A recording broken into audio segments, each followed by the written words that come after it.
Olá, eu me chamo Maria Luísa, sou estudante do curso de Agronomia na UFSC e hoje eu venho, por meio deste vídeo, apresentar a prova 1 do módulo de Fisiologia Vegetal, que é ministrado pela professora Neuza.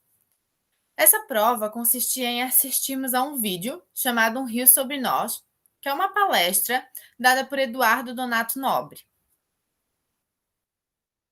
A primeira pergunta, nós tínhamos que fazer a relação do vídeo com o conteúdo visto na disciplina. E essa relação era o assunto da transpiração. A transpiração é o transporte de água.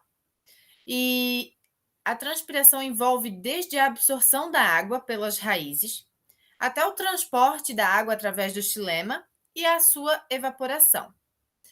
No vídeo, esse assunto foi tratado de forma mais ampla, especificamente na floresta amazônica.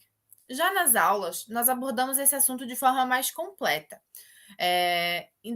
observando como ocorre essa transpiração de dentro das plantas.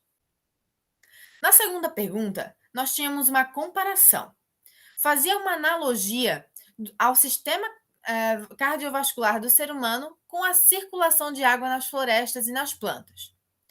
Essa analogia comparava os rios como sendo veias ou artérias e a água sendo o sangue, e a paisagem sendo como os tecidos.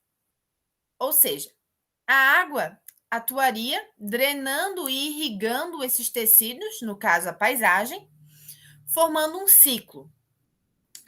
Nesse ciclo, a água circula de forma pura, absorvendo as toxinas do ambiente. Nós também podemos comparar o sistema circulatório do ser humano com o sistema das plantas internamente, pois como o sangue circula no nosso corpo, fazendo tudo funcionar corretamente, a água circula na planta, levando todos os nutrientes que são necessários para que essa planta tenha um bom desenvolvimento.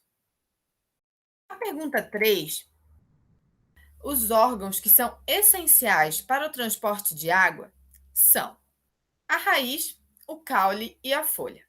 O transporte de água é feito principalmente pelo xilema.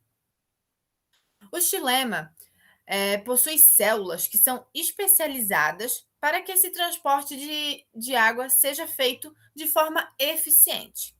Essas células são os elementos de vaso e os traqueídeos. Nós podemos comparar o xilema com os seus elementos de vaso e os seus traqueídeos como a veia com o sangue que circula em nosso corpo, pois o xilema transporta a água pela planta. Nós também podemos comparar os estômatos com os pulmões, pois os estômatos são os responsáveis por fazerem as trocas gasosas. A pergunta 4, a afirmação do pesquisador Antônio Donato Nobre está correta. Nós temos um rio sobre nós. Os rios aéreos são como um fluxo aéreo maciço de água em forma de vapor. Esse fluxo de água em forma de vapor, ele percorre o continente através das correntes de ar. E esses rios aéreos são importantíssimos para a sobrevivência das florestas.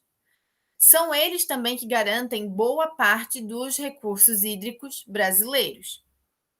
Em um dia ensolarado, uma árvore transporta cerca de 1.000 litros de água para a atmosfera, no seu processo de transpiração.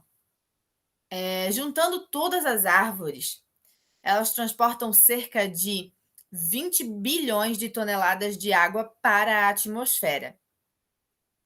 Esse número supera a quantidade de água que o Rio Amazonas despeja no oceano, que é cerca de 17 bilhões de toneladas de água. Esses rios aéreos ocorrem pois as árvores bombeiam a água da chuva para a atmosfera, no seu processo de transpiração. É como se fosse uma bomba biótica, onde importa a umidade. Referente à segunda pergunta, acredito que sim, os rios aéreos acontecem sim em sistemas agrícolas, porém em uma escala bem menor do que como ocorre nas florestas. A pergunta 5 é: por que que a planta transporta água somente na presença de luz? Porque ao irradiar a luz para os estômatos, as células guarda ativam um pigmento.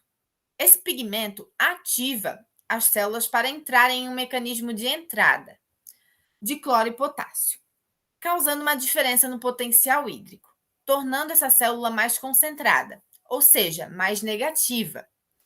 E assim, a água começa a se aderir às células, causando a transpiração. Se ocorrer de a planta estar perdendo muita água, os estômatos se fecham na presença do calor, desempenhando nessa situação um papel de proteção. Essa foi a minha explicação. Espero que vocês tenham compreendido e muito obrigada.